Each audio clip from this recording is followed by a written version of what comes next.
for all the people out there with a dream. They just want to be seen. Yeah. My dream's bigger than the average. Welcome to episode 17 of the Be Seen podcast. Today we have Michele Traina, a lady of many, many talents, a comedy writer involved in theatre, as an actress, a filmmaker. Michele, Hi. you're on today. Thank you. Thank you for having me, Jonathan. And I love that I am a lady, okay? Just in case there's some people on my YouTube shorts that don't know if I'm a lady or a man, and I identify as a lady. Thank you. Yes. You can laugh. It's all right. Like, are you a man or what? Let's get those troll comments. You are a lady, 1,000,000%. Thank you. Yeah, like I'm okay with like being called whatever, but there's some days where you just want to be like, you're a lady. I am excited to be here. Thank you for having me. Thank you. Michele, please share with us your journey. Yes, I would love to. So my journey, first of all, as you might possibly hear in the background, I have to keep my door cracked open. My daughter is a big part of my journey. I have an 11-year-old, vibrant, energetic mini me. And I've always wanted to be a mom. So from the time I was a kid, I was like, I can't wait to have a daughter. And I now have a daughter, which I'm very excited about. And my journey started off when I was a dancer at 7 years old. I loved performing from that moment forward. And I always found ways to create for my life to the stage and then eventually to, through the lens, through a camera and on screen. I am the type of person that always had to create and it will come, or build and it will come. So nothing was kind of like handed to me. And I think that's rare for things to just be handed to people. But I wasn't, grew up in a working middle class family. I had to pay for one of my dance classes growing up to help my family out. I have student loans up the wazoo, but I always followed my dreams. Did a theater degree. I have a master's in educational theater, so I took the role of performer to all different levels on my journey.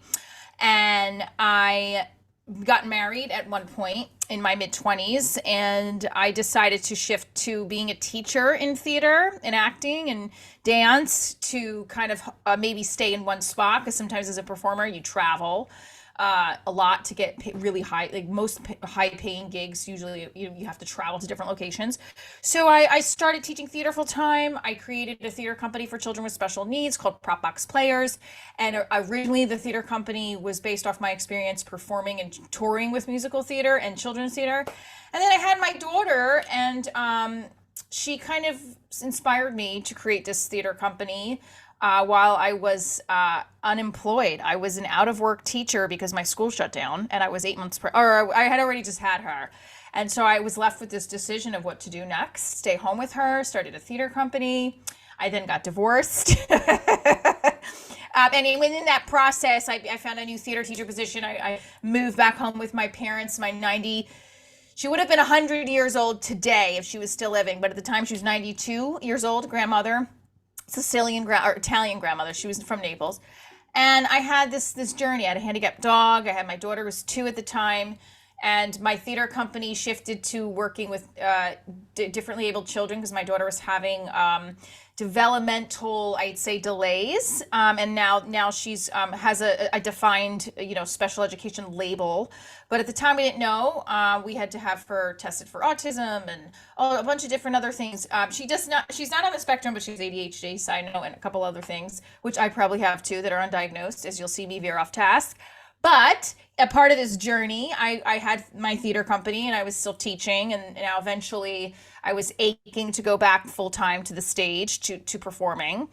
And I started to develop this comedy show called Diaries, where I talked about my journey post-divorce, during the divorce, post-divorce, and mostly inspired by a lot of the men I was dating and the situations I was in with the school moms, with my own family, and feeling like I was very much on the outskirts.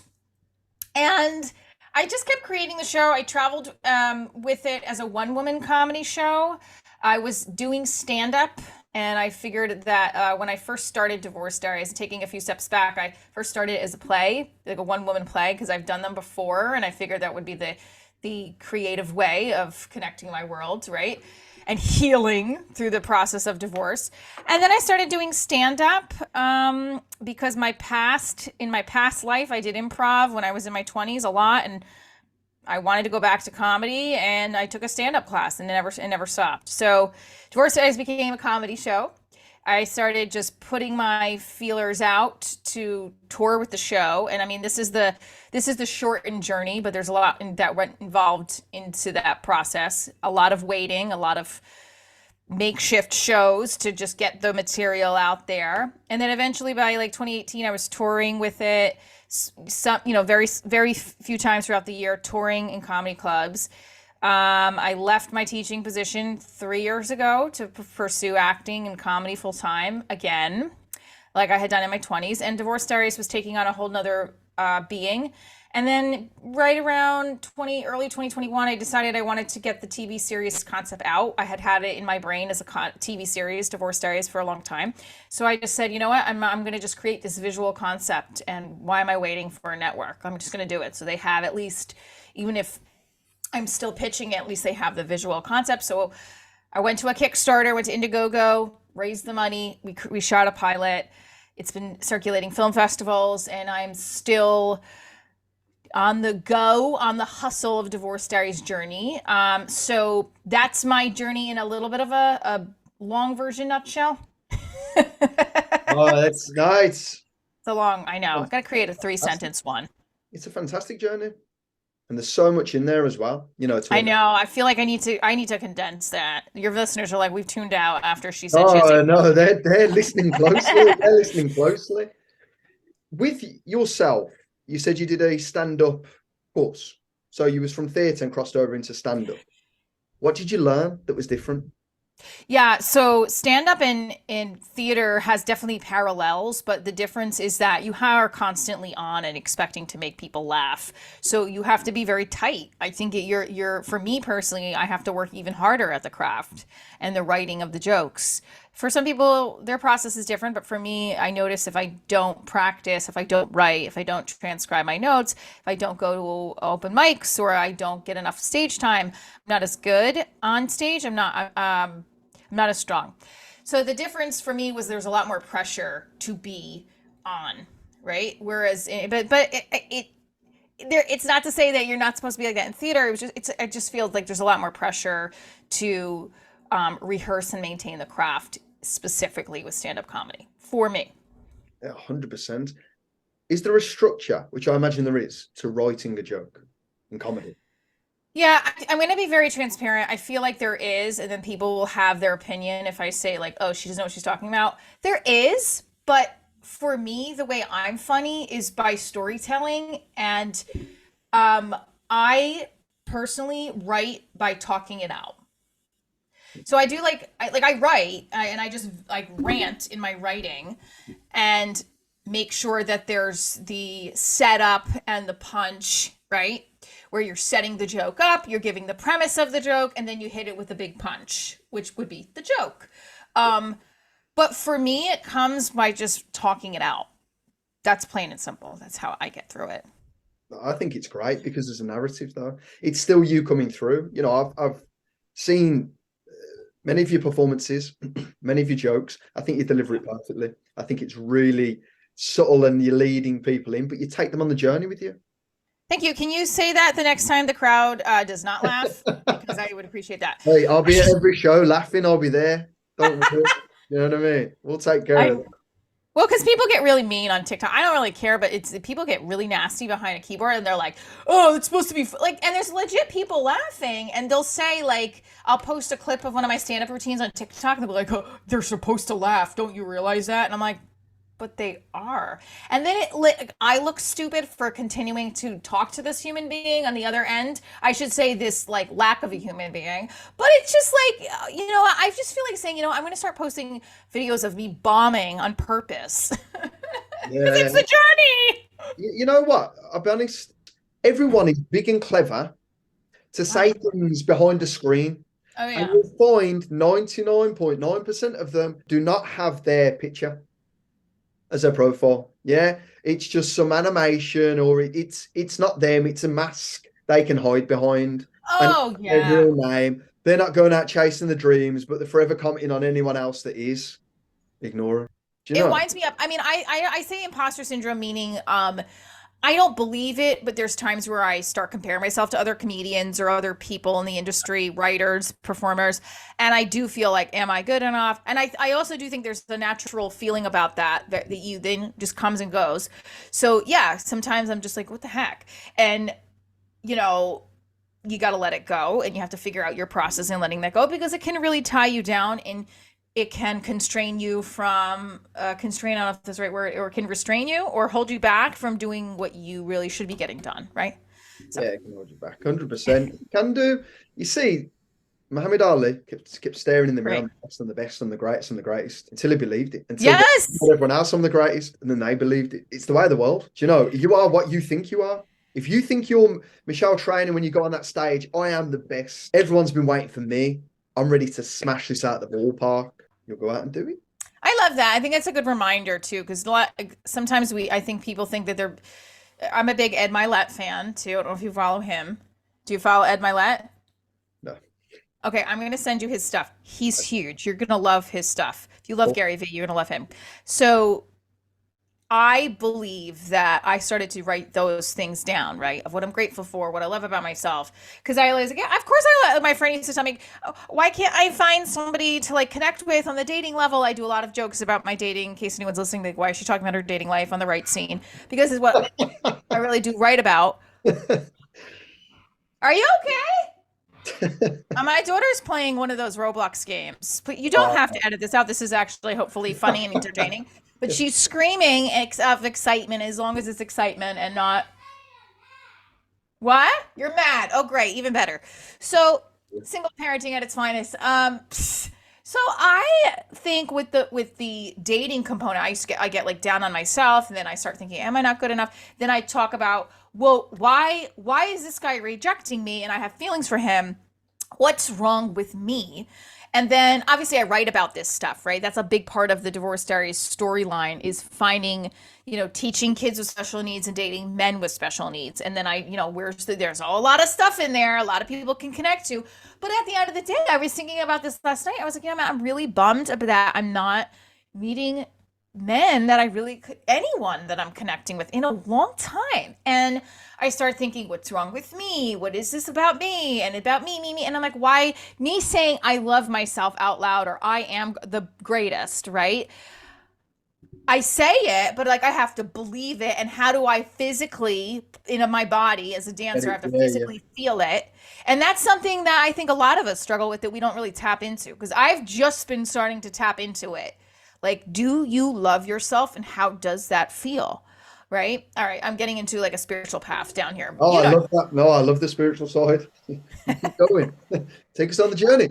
I'm trying. Sometimes I don't know either, too, if it's like my age, like as I'm getting as I get, and I'm not saying I'm old, but like I'm 41, so I'm not in the same age bracket as I was in 21 to 31. And I do feel a chemical cognitive change in my emotions. I mean, I make a joke about like 2 days a month I'm a normal human being and the rest of my period takes over between PMS and after PMS. I don't know, not that your listeners want to hear that. They're like, this crazy lady's talking about her period on right scene. But it's like part of the writing that I do. I just did a joke about it. I'm like, I feel nuts. But then I also say, well, I have to like love these things about me because this is part of my journey. And, connecting it to writing has been and I know I know that it's kind of looked down upon for people to say it's your therapy because therapy is therapy. And I get that, I totally do think you have to go to therapy, work out things, but writing is a big part of connecting your therapy to how you heal and you grow. Massive. Writing is heavily therapeutic. Huge. It's predominantly, I know it's not to create it between a gender, but Right. ladies typically keep a journal. Men do not. So if you went even ladies who wouldn't consider themselves writers, they keep a journal still. They write. They discover about themselves, reflect on their feelings and everything. And I had the privilege of interviewing the world's leading therapeutic writer. She was a lady. She was an incest survivor. This woman, Wow. amazing. I have never, ever, my respect, I think sometimes, sometimes things happen in our life, and I Right. think, wow, what she went Yeah. through, what she dedicated her life to, it's like a source of inspiration. Amazing. It's a source of inspiration, and then it puts everything into perspective too in your own life and what God has given, again, with me, what your circumstances are, what God gives you, whatever your spiritual religious beliefs are, how you look at it. And it also makes you feel grateful for like learning about those experiences someone else had and how it impacts how you feel about everything, right? Um, yeah, I mean, there's so many times I get, especially like with performing for children, performing with my theater company. I do these shows where I incorporate the children, the students into the show with fairy tales, right, or original pieces. And a lot of the times I'll come back down to a level of, oh, I was stressed out of all this other stuff, and like, look how great today was with just creating with kids who have um, no judgment, and some of them are struggling with certain developmental things, and some of their parents are struggling with it, and the parents are part of the show too, and it becomes this feeling of love and healing and growth and acceptance and confidence building, and all through the craft of performing, right? And essentially, whether it's scripted or unscripted, it becomes such a piece of what maybe they'll create from someday. So yeah, it definitely helps my experiences through the different parts too of my journey as an artist impact how I navigate those different areas. Does that make sense? 100%. Sorry. 100%. Yeah, it's funny, you were speaking in terms of the dating side, and I think this in terms of just how people live anyway. Nobody admits this openly, but when you're in a place where you're comfortable to speak with somebody, everybody admits they're pretty much the same. But you may Yeah. be one when you're out and think, "Oh, like he's gorgeous, he's gorgeous, but he wouldn't want me." Oh, 100%. Yes. Right? Yeah. And then on top of that, it's the big TV networks. You know, Same. you see what I'm trying to say? They So wouldn't they wouldn't want who why would Hulu want me? I'm a nobody. this is Yeah, the and you can't look at it that way. that's the point. You can't. You have to believe. You don't know everybody. Have you ever had this before? Right? Have you ever going back to the good-looking person analogy? You've thought "God, they'd never want me," and then they come and pursue you, and then you start to learn about them, and you think, "What was I so scared about?" Do you understand? Right. Like, Oh, there was a you yeah, know, I was there was sorry, I interrupted you. oh no, you go ahead. This This is is this is your your this is this is your interview with a real Italian American who just constantly interrupts you. Nice. Um, I was doing a collaboration with Chippendales a couple years ago, right before the pandemic, and I met one of. Do you know what Chippendales is? Yeah, there's a mouse. Okay, yeah, okay. No, Michelle. Do they have Chippendales in England? That's what I want to know. No, they haven't got him in England, but listen, of course, there's you male know the male review. dancers. Yes, of course.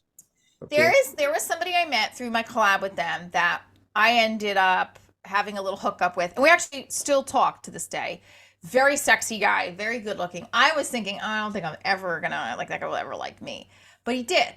And there's been others in the past. I mean, I and now that I look back at it too, I was like, look at what I thought of this person, and now I really see his human side that's uncovered the celebrityism of his role as he's now a former Chippendales dancer, but he's worked with Britney Spears. He toured with like I don't think he didn't tour with Britney Spears. He worked alongside her on something. I know he's worked with a lot of other artists that are well known as a dancer, and he I think like so again, like you were saying, everybody is a human being and everybody can connect to each other with something. So if they are on their high pedestal that I'm a celebrity dancer, I work for Hulu, and they do you're beneath me, then that person is not worth anybody's time. Even, they're not. So but we all have that in us, right? I'm interviewing. I'm supposed to be.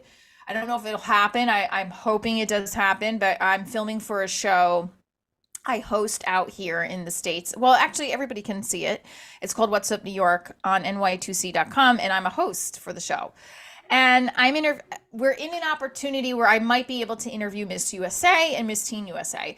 And I'm nervous because I don't want to look like an idiot, and I feel like they look 1,000 times better than I do, so I'm going to feel self-conscious.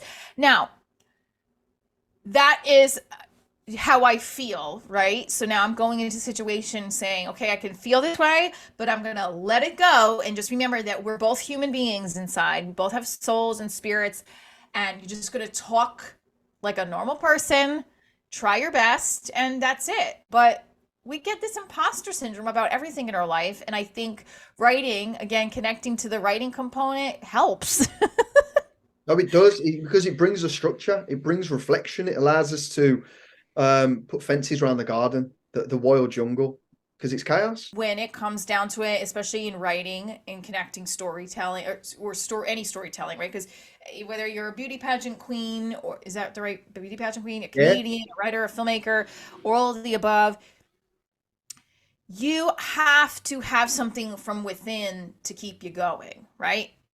Because if you don't have that, then everything becomes the dreams, the goals are at a halt. So I don't know. Habits and rituals are a big part of my process. Sometimes I fail at them, but I aim to keep getting better at habits and rituals in the process to get both my inner strength, my outer strength, the all around strength good so that I can achieve these goals I have for Divorce Diaries, for other areas of my career. They're important. Very important. You mentioned about, raising funds on Indiegogo and going Yes. with your pilot. So you wrote the screenplay for the fantastic. How did you find that? How was that taking it? And it's interesting, because you said originally it was a one-woman play. Yes. It's to play. Charles Palminteri did exactly the same thing. It's how A Bronx Tale developed. Yeah. Yep. Absolutely. Yeah. Started as a play. He's an inspiration. His story with the Bronx Tale is an inspiration and hope for my show as well. So I did a one-woman play called How to Be a Successful Teacher back in 2013. It was in the United Solo Festival in New York City. And that framework I used with Divorce Diaries originally. And then when I saw the first performance of it, and people were crying, it was a real thought out performance, and it was scripted, and it was great, but I felt like it was more bittersweet than funny, and I wanted it to be funny. I wanted people to laugh their asses off. Sorry, their arses. No, I prefer asses. I've never been like that, like arses, no. Their booties off. Laugh their booties off. I wanted people to be like crying, laughing, because that's what I felt like. I was tired of being so melancholy for a long time. Not so much about the divorce, but about being isolated. So as you can hear, my child is trying to get food. What are you doing? Okay. Hopefully nothing gets broken. You can keep this in because I hope this will be engaging for your listeners. But I felt isolated for a long time. Both, I think, me and my former partner, my spouse, was feeling that way, especially when you're not happy. So when I saw some of my friends and family like crying tears of joy or sadness, I was like, I don't know if I really want people to cry. I mean, I want them to think it's funny and relatable, yes. And I want them to be laughing at how absurd it could be, right? Like, I am a single mom, always on the go. I run up, this is my street that I live on, and I run up and down it with my daughter, and I'm always late for everything. So I want that to be very clear. So taking it from the one woman play, right, and into creating the TV series concept. I always knew I wanted it to be a TV series. I just didn't know where I should do to get to that point. I just decided I need to write a script and I need to raise money to film it. Those were the two things I knew. I got final draft and I just started going. That's And you know, had people reread it, do reading groups, had friends who are writers read it, give me notes, producers give me notes. The biggest thing was just to start, because the more I didn't start, the more it wasn't tangible. no, I get it. I get it. You see, I've spoke to I've spoke to some really high level producers in Hollywood, and when it's broken down of like, you said your reader groups and everything, we can always learn, and especially with you coming from more of an acting background and developing within writing, as it sounds, Right. obviously getting that guidance and everything. But the truth of it is it comes down to what people love. There is a structure, but at the same time, um, we have to take that further. The films that were filmed in the 30s, the 1930s, it's not the same structure as what it is today. Oh, right. Completely different. Films today, back in the 90s and 80s, they're different. I prefer personally the 80s and 90s. It just felt like anything could happen. We can do anything. We can win. We can achieve. Where Right. today we're just more balanced in the sense of, well, we don't always win. So Right. We don't always win, and there's always not a light at the end of the tunnel. I mean, that, and there's so much content now to consume. It's like almost sensory overload, but I kind of like that because you have all these options and you have all these other opportunities for people back in the 80s and 90s where there was a lot of gatekeepers.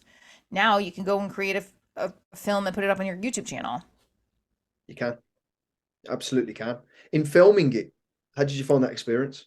Oh, in filming it, I loved it. Fell in love with filmmaking every night. A year, 2 years ago, this week is when we filmed 5 days, 8 hour shoots.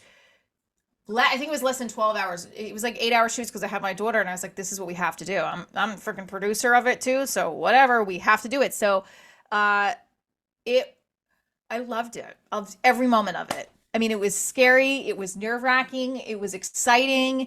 It was fun. Big key part of the experience was it was a lot of fun, and I want to do it all over again. That's how I would do it every single day if I could. Maybe take the weekends off for me and my daughter, but you know what I mean. No, absolutely. And in terms of what you wrote on the scripts, what transferred onto screen, obviously I'm sure with the comedy element to it, it can be very spontaneous and it can be off the script because we feel the energy of what's funny and then it comes. So how did you find all that, with the scripts to filming it and what come over? Great question. Lots of it shifted on set because there's a lot of actors on set that were trained improv. Former groundling members were some of the characters. I did improv at UCB, Upright Citizens Brigade, and like also just other actors on set. We did some B-roll that was improv, but we did stick pretty heavily to the script. But for the most part, if anyone veered off of the script the most, it's the person who wrote it, which was me. So, but and my director would be like, "You're not saying the lines you wrote for yourself." I was like, "Oh, crap." So, but there was a lot of fun improv too, especially with the actor who plays the principal, Mr. Hannon, Mark Premiano. He is a former Groundlings member. He's really funny. And my friend Doug, who's a former studied at Groundlings, he was on a comeback for playing a Groundlings member, and he and I did a lot of improv too. But we did do takes. Every single take, at least one take, had all the dialogue on. Now, I'd say that if you look at the editing process, also took out a lot of our script too. Because I think that learning for the first time at the first film I made, since this was the first film I made, the editing process, I totally got a quick lesson on what filmmaking really is when I delved in with the editor on the editing process, for sure. And I learned a lot of things I messed up on. Did you learn? What did you learn? What did you mess up on? What was a big learning curve? Coverage. Get coverage. I did not get coverage, and I lost a lot of close-up shots because when the pilot, and you'll get to see it soon. I am going to put it up on a platform. I'm not sure what yet because it's still running the film festival circuit, but and I'll talk about that in a little bit. But when you see it, I don't have as many close-ups as I'd like because the style of the pilot is a mockumentary, like The Office, but one camera. In the storyline, her best friend Doug is filming her, me, doing her daily routine. So what ended up happening is I realized we didn't get as much coverage as we should have. So that I'm kicking myself for. One of the scenes, you'll probably see it too in the pilot, couldn't get rid of it because every single take we did in that one scene, we see the sound guy's arm. I love this question about the filmmaking process because I loved it so much and I learned so much and I'm still learning so much that I also just want to keep doing it. And it's made me a better on camera too. On camera and doing what I'm doing with this other show I'm doing in New York. It's just me and another person. So I'm able to be like, and we should get this, and we should do this, and make sure we get a couple B-rolls. But it's exciting. I love when it comes out and you watch it and you're like, oh, I love just watching footage still. Yeah. It's yours. It was from here and from here. Exactly. And now I just need this to produce more money. That's what I was doing. And for those listening, every filmmaker needs more money to produce their projects. But we're finding ways to do it without budgets too now, where you find sponsors or you investors, and that's what we've been working for on a side note, been looking for an investor for the season 1 filming of Divorce Diaries so that I can continue the long journey. How much do I need is a great question. Ideally, if we were running on a network budget, it would be at like a $250K bare minimum. But we were asking for 60 to 70K. I'm raising it. It was really 60K, but we just haven't found the right, just to film, I think 6 episodes. That's not, I know. You know, the producer I signed with becomes a good friend of mine, David Voxmullen, shout out to him. And he's my director, and they also produced and directed my Amazon Prime special, Danny Reyes. Danny came up with a great, very inexpensive budget to shoot for 60K and 6 episodes. I mean, that's very bare for a TV show, right? But we're just not there. We didn't find the investor. So, and it's not, or we didn't, I shouldn't say, the right investor hasn't come along. So we're building, what I'm doing right now is building short form content for the YouTube channel of Divorce Diaries show, and gonna create a web series that is like 3-minute episodes to then keep drawing attention to the long form content, the long form concept. Clever. It's exactly the same concepts I had for something I'm doing. Keep it short today, consume fast, get the attention, get the following, then expand on it. Boom. I love that. The problem is with me, it's hard for me to let go, which is why I love writing so much, because writing does really contribute to the writing in letting go. And I have to tell you that I did write, I might have shared this with you. I wrote a short film called 180 about the rom-com. And I won an award for it. And I got cash award.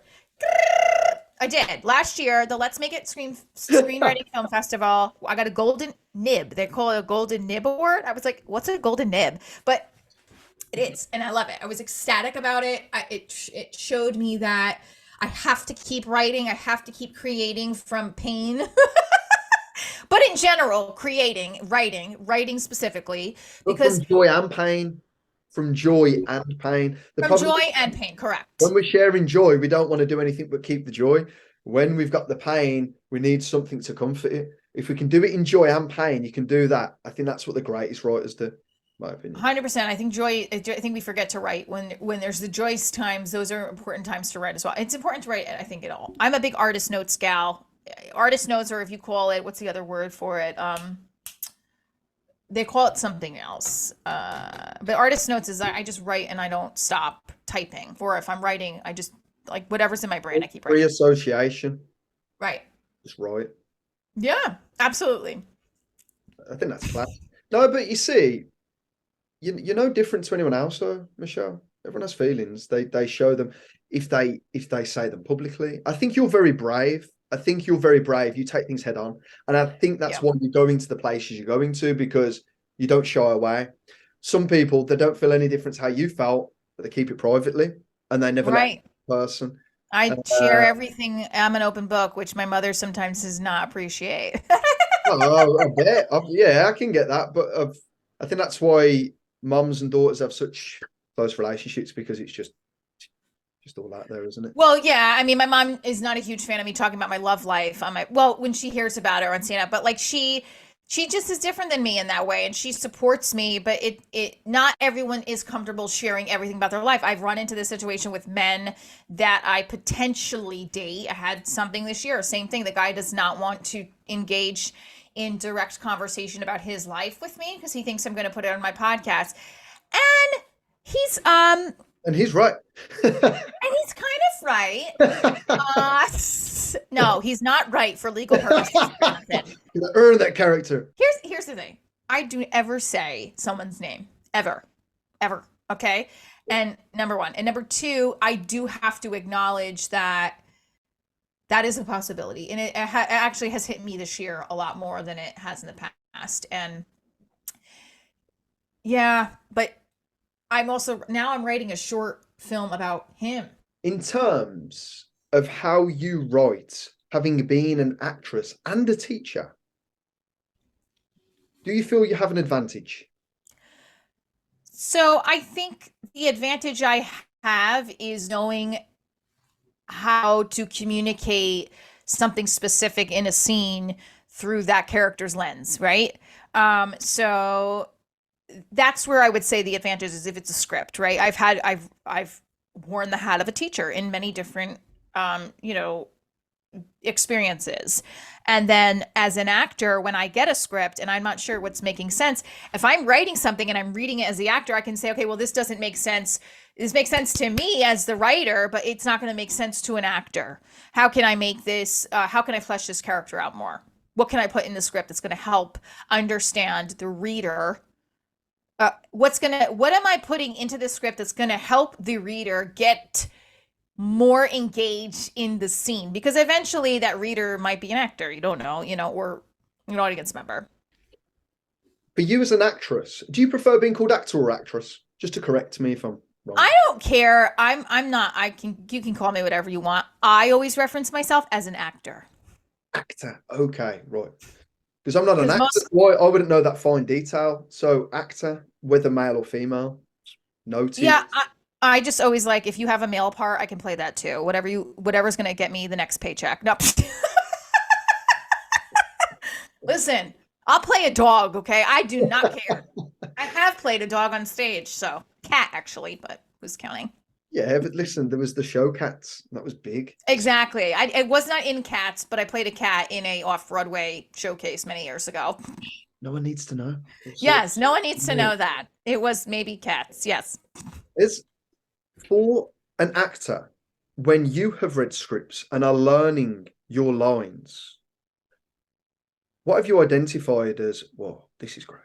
This is a hot script versus this we need to improvise this. This isn't there. It's a difference. Yeah, so as an actor, what sets apart like a good script from a mediocre script is something that's relatable. And also the if the conflict is clear in the scene. I have to read for an audition later and I'm like, I don't know what to do with this. So being as specific, even if it's, being specific as possible, I just feel like I've always identified more with those kinds of scripts as an actor, as a audience member, as a reader, as a whatever the producer lens. Something that is identifiably relatable. A conflict is clear. I've learned this, that my beats are clear in the scene. Where I was first writing the script, and my friend was like, "There's no beats in the scene. You have to have your beats are clear. Of like, this is the shift to I'm a big reader of Save the Cat." So that helped me a lot. So if I don't feel like the scene is like clear with conflict or what's actually intentional in the scene, then I lose interest and I don't feel like I can connect into it. You know, the funny thing in Save the Cat, for some reason, everyone seems to forget. Blake Schneider says at the beginning, no one's ever had a big blockbuster movie made through competing in competitions with the screenplay. Exactly. But everybody does Exactly. it. I don't understand that. It doesn't make sense. But it's exposure, I suppose. I don't know. I don't know. Yeah. And I think some of these books too, there's so many books about screenwriting too. Whatever is resonating with you in your process, I think is the most important. That book did really help me. It was something that helped me with structure. I'll give you one that helps you even more so than that book. Okay, I'm That gonna book write it is down. an iteration from Sid Field screenplay. He wrote it in the 70s. Amazing. Read Sid Field screenplay. That's the I know one. Sid Field, so yes. Okay, perfect. We'll read it. I have it on my list. And also as well, you've got what's his name? You've read The Hero's Journey, The Writer's Journey. The Writer's Journey. Christopher Oh, Vogler. I That have it right here. I have it. Wait, I have it. Hold on one second. I have it. class. That is Okay, exactly the same copy I've got. so Exactly. Perfect. and I haven't written it, and that's actually been on my to-do list this year. That and On Writing by Stephen. I've read some of that. I haven't finished it yet. On Writing by Stephen King. Stephen King's class. Class. What's your favorite film? If you don't mind me asking, or one of them? One of the favorite films that comes to mind, just because my dad had me watch it as a kid, and it's got great cinematography, is The Mission. That's more so just it's a really great movie with Robert De Niro, Jeremy Irons. Pursuit of Happiness. I love the story about that storyline. I love that. What's another one? Those two stick out. I mean, I think that The Natural, these are films that I grew up on. So like The Natural was the one we watched over and over again in my house. And ironically, these are the films that I'm naming right now, and I never thought I would. Uh yeah, those stick out. There's so many though. Yeah. This, films can have such an impression. You're saying it when you said your dad, The Mission. You know, you don't forget things like that. You don't No, absolutely not. You don't. And yeah, like in other words, there's so many movies I've seen in my lifetime, and these are the ones that I'm naming out. And there's so many more that are great. Obviously, The Godfather. What's the one that I watched over and over again? I mean, Rocky. I like the story behind Rocky because of what Sylvester Stallone stuck on. I mean, his mentality of having to play Rocky, and that's kind of my whole an thing. underdog. Yeah, 100%. Exactly. 100%. And the fact that that became such an iconic Legacy. legacy brand, it's more than a trilogy. It became like because they have now all the other additional ones with Creed, right? Well, So there's actually 6 Rockies. six Rockies. Now, when I say trilogy, oh, I sound horrible. No, but I personally believe the best one for me was Rocky 3. A lot of people say Rocky 4. I think Rocky 3 because he loses Mickey. It's the emotion of him really coming back. Loses Mickey. His nemesis in Apollo becomes his mentor. It's It's amazing. it's all yeah, and it also like I haven't watched all of the Rockies, but the first one was obviously like my favorite. But it's also there's a point where it's like you're engaging your audience to the point where there's 6, and then there's also the creep. I mean, that's yeah. I my goal is for my show Divorce Diaries or the Michele Traina universe to be something like that, impactful for people who are similar to me, where you know our given circumstances aren't we're not loaded with money and we're not loaded with things that could be like perfect labeled perfect and I like bringing that to light. Like I'm not perfect, I'm on the outskirts and I feel on the outskirts. Let's take a look inside my world because as much as people can say I feel, as much as we can all everybody can relate, there's moments where I have that I really want my writing to grow, where I can have a woman who is affluent and upper class and read my stuff or see my stuff and say, I can really relate to her because of the internal struggle, right? I have my daughter is a gymnast, and sometimes, if not all the time, I feel very much on the outskirts with those moms. I mean, more so than any of the parent moms. And even now, I'm just like, am I missing something? Because we're out of practice for 2 weeks because she was recovering. I feel like I'm gonna miss more. I don't know what I'm missing. I feel like they're judging me, even though they're not saying anything judgy. Like, so it's a constant inner struggle. And I could be like, I don't care, but I do because of her and her future and whatever her goals are, right? So it's just this. That's my goal. I hope to obtain with the writing component of Divorce Diaries and anything else that I continue to write. What will be success for you? When all this is said and done, what will be success? That's a very powerful, loaded question. For the first choice for me would be success is getting. I think success is my daughter turning around and saying, Mom has been my biggest inspiration for me to work towards my goals. That's success. Professionally, like that's success overall, right? I respect that. So that's success. In a professional lens, success is Divorce Diaries being on a network for seasons that are making impact on people's lives, like the Golden Girls made, like The Office made. Having some sort of legacy to leave behind that people watch and tune into when they are having struggles in their life. That is success. If Divorce Stories went on to make millions and be a huge success, okay, your situation completely changed, or the inspiration for Divorce Stories obviously being the divorce. If you was never to be divorced, things were either perfect there or you was with the perfect person. Mm-hmm. Which one would you choose? I'm a believer that it would have happened no matter what. I don't know if you're familiar with the Broadway musical What If Then, but it's about two different avenues she could have taken, and both at the end of the road led her to two things: being a mom and her career. Or the man, right? The man that she wanted to be with and her career. So I believe that even if I met the perfect man and I got married in my 20s or got married in my 30s, I believe this Divorce Diaries would have been maybe called something else, but it still would have happened. Yeah. So Strongly believe that. You still had the creative energy, but this is just from the experience that led you to this, but something else would have happened anyway. Yes, 100%. I am thoroughly convinced, and if not 99.9% sure, that if it was not meant, like this was supposed to happen. Yeah, I'm a big believer in fate. Yeah, absolutely. I mean, we're taught that in high school, especially in America. We read Oedipus and about fate and destiny, and I was like, I don't know if I believe it. I do believe that there are things that the universe, like The Alchemist. If you've read The Alchemist, it's like everybody has a legacy they're supposed to fulfill. Not everybody does it, but I am on my journey to fulfill it.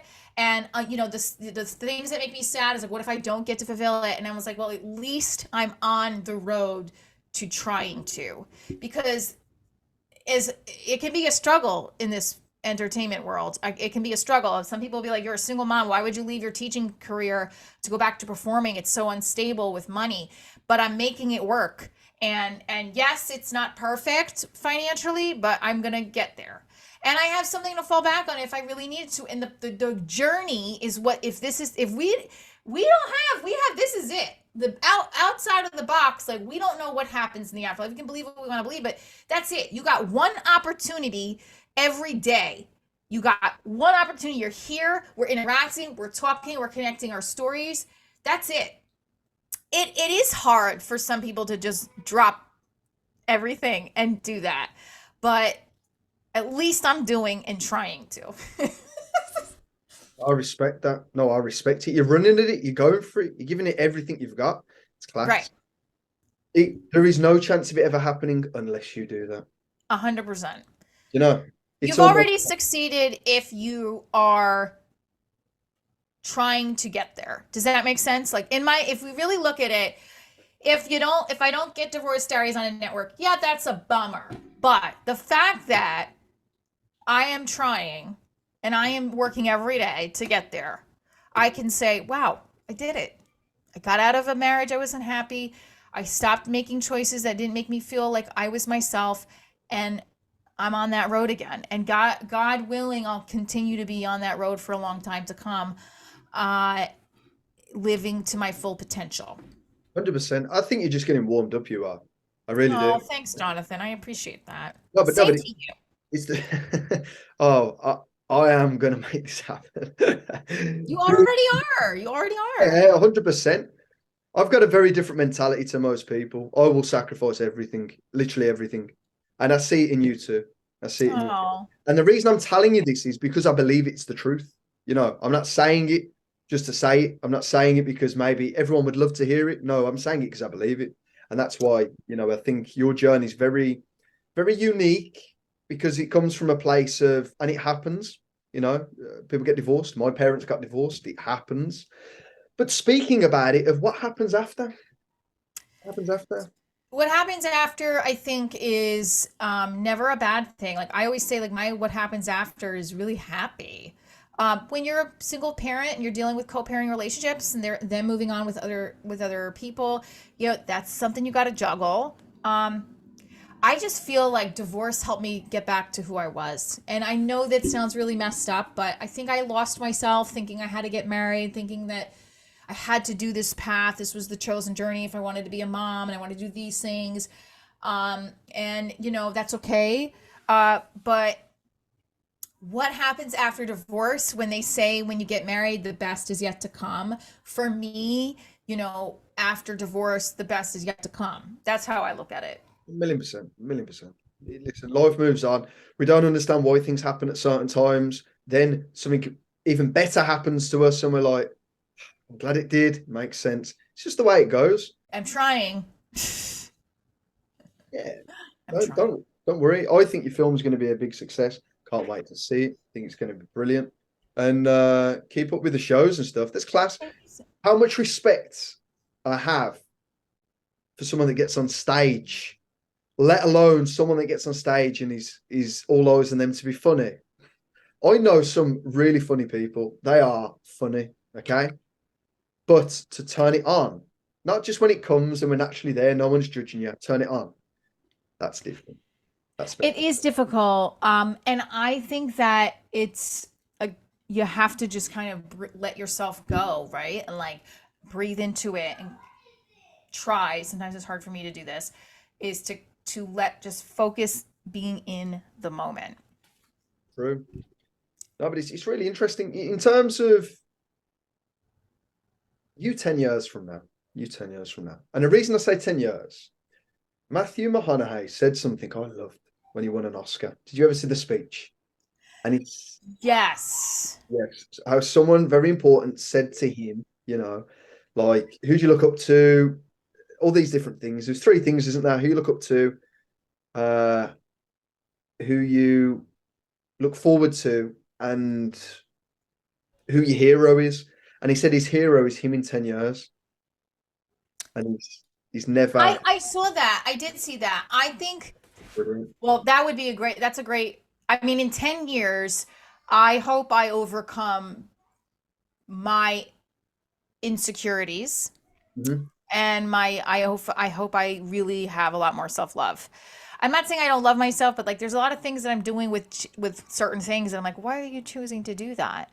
So that's what I really hope in 10 years. And I hope that, you know, there's a lot of professional goals there, but those are big things that I hope in 10 years is to look at myself and say, I'm really proud of Of who you you. are and how you feel. Right. That's it. That's what it's all about. That's the main thing. You know what? A happy creator creates magic. They do. They create magic. And also, I mean, I think being authentic and honest with who you are in every process of the journey, every step of the journey is important. Um, yeah, I mean, fingers crossed I 10 think years from now that happens. I think you're going to be in a wonderful position. I really do. And I love everything. Um, I love how your journey's developed. The acting, the Thank stage.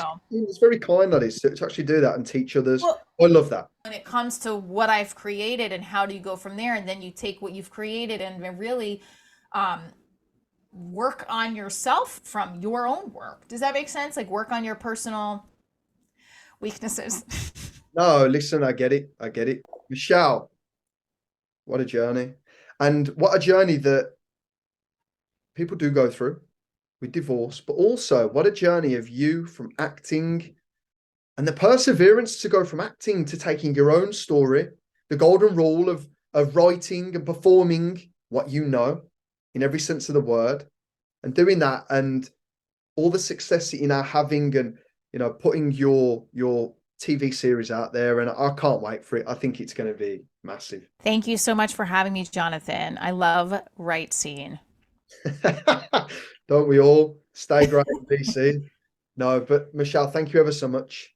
Thank you, Really Jonathan. I appreciate it. appreciate it. To all the fantastic viewers that have seen another brilliant episode. It's the old saying: stay great and be seen. Thank you.